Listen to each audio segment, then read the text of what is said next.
season, almost every single team opted for stability and continuity with their driver lineups going into these brand new regulations. What that meant is that it was a very stale driver market, with the only major changes being whatever the Red Bull planned. However, all of that will change for this season, with a lot of drivers out of contract.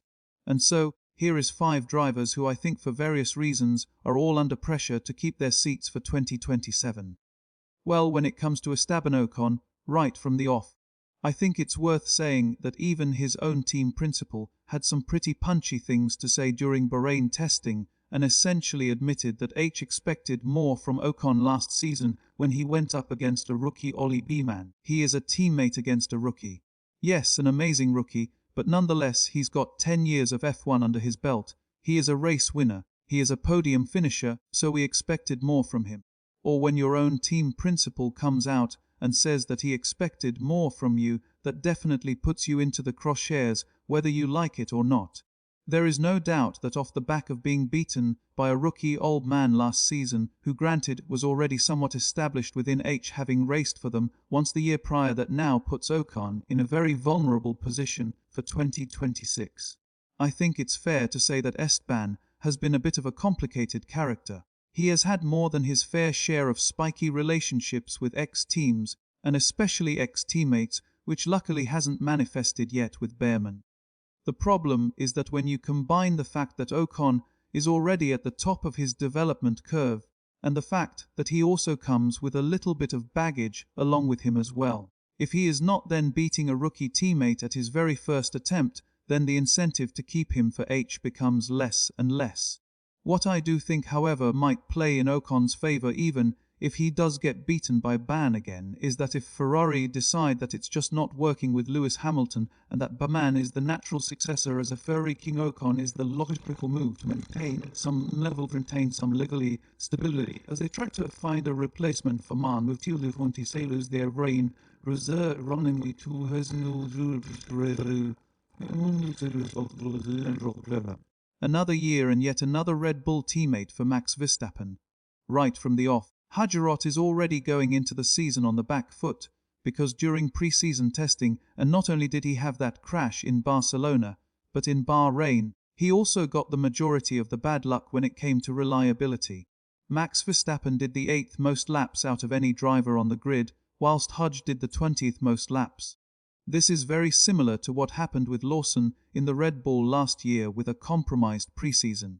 And it really is a worst-case scenario for a young driver who'll be heavily scrutinized from day one up against Max Verstappen as to how he performs and how he's going to be able to cope with the RB22. Given the all-new management at Red Bull with no her and no Marco, it will be very interesting to see what effect that will have in the way which the team handles Isaac Hadjar, and more importantly how they support him when inevitably in only his 2nd season in Formula 1, he is going to go through some difficult races.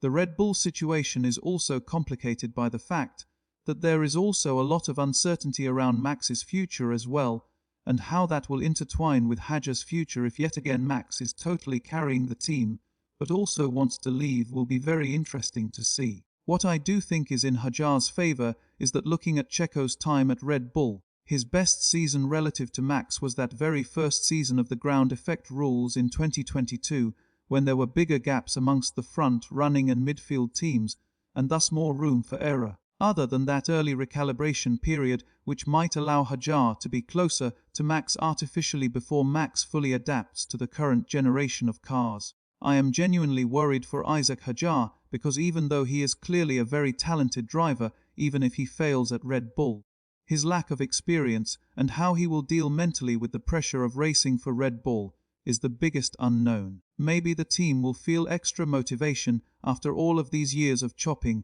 and changing drivers to persist with Isaac Hadjar. But the fact is that there will always be drivers waiting to take his seat in the junior team. And we also have to acknowledge that what happened to Liam Lawson last year could easily happen to Hodge this year. Liam Lawson feels like a driver who's a little bit in limbo going into 2026. Last year he had that disastrous start and was dropped by Red Bull after just 2 races. And then even when he returned to Racing Bulls, who had a very good car that was capable of podiums, He was comfortably beaten by a rookie Isaac Hadjar, who then quickly superseded him and was promoted to Red Bull. I personally do not think that Red Bull will ever go back to Liam Lawson. Even if Hadjar's performances become untenable, their history is pretty clear that they are always looking for the next young driver and not the one that failed previously. And so with that in mind, Lawson's sole focus, in my opinion, for this season has to be on finding a long-term home somewhere else on the grid like Gasly did with Alpine to revitalize his F1 career. To me, Lawson is in a lose-lose situation almost regardless of what he does, because everyone expects for him to beat Lindblad given his inexperience. However, even if he does, I don't think that that's going to get him back into the Red Bull. And if for some reason he gets beaten by Lindblad, then that almost certainly means the end of his F1 career altogether. Whilst a lot of people have been critical of Lawson, I genuinely believe that in the right environment, he has got the speed and the fighting mentality to be a quality midfield driver who is capable of podiums akin to someone like Ocon, Hülkenberg or Gasly. But this is now where he has got to prove his worth and potential, not necessarily to Red Bull, but to the other teams on the grid who'll be looking for drivers in 2027. I think that we will know if Lewis Hamilton has a future at Ferrari and in Formula One in general within the first 5 or 6 races of the season. I think it's very easy to assume that if Lewis starts off struggling with these new cars and struggling up against that, all he'll need is a little bit of time to adapt. But that has not been the reality. If you compare how competitive he was at the start of 2022 compared to the end of 2025, he did not get better with more experience. He got worse. We will know almost immediately if these cars will be able to reignite something in Lewis Hamilton to reinvigorate his competitiveness, or if this will almost certainly be his final season in the sport. Or what worries me already as we head into a crucial season for Lewis, where he is under pressure and his future is in doubt, is that we are a week away from Australia and Lewis still doesn't have a confirmed permanent race engineer. We all knew that the Adami partnership was a disaster, but I can't believe that the decision to split them wasn't made back in December so that Lewis could have the whole off-season in the simulator and during pre-season testing to start building that relationship with his new engineer for 2026. To me, last year, Lewis felt isolated at Ferrari with people that didn't really work effectively as a team, which only compounded his struggles, especially when the car's performance declined and the team's incompetence increased. Something that I think will also be working against Lewis is that if Ferrari decided to replace him, then they don't have to hesitate over finding his replacement, which could have bought Lewis more time, because Oli Man is right there just waiting for the phone call. Ferrari already know the level of talent that Man is. And on top of it, for what it's worth, he'll also be a hell of a lot cheaper than Hamilton as well. I would love to see Lewis be able to fulfill his contract until the end of 2027 and leave the sport on his own terms with race wins and maybe even a title push, but his performances relative to Toller last season and relative to what they had before with Science was simply unacceptable. I think it's fair to say that under Flavio Briatore Alpine has not exactly been a stable environment, and I think that reactionary approach is kind of what puts every driver of that team under a huge amount of pressure before we even get to their on-track performances. Even when Colapinto replaced Don, which we all knew was going to happen eventually, a few months later, Flavio was already hinting at the possibility of Franco being dropped for the remainder of the 2025 season. And there were even rumors that the team was sounding out Valtteri Bottas during the summer break to become the third different driver for that seat.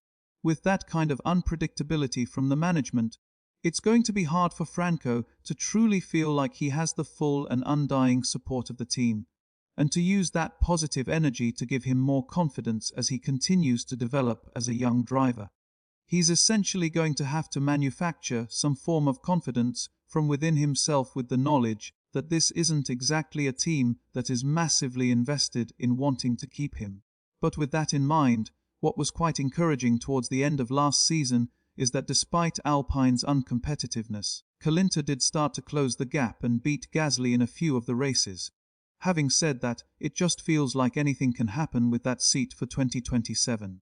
And as easily as Franco was able to get into that seat, If he is not able to score points with a car, which we think with the Mercedes power unit is going to be a points contender, he could just as easily be replaced if Flavio thinks the car is being wasted.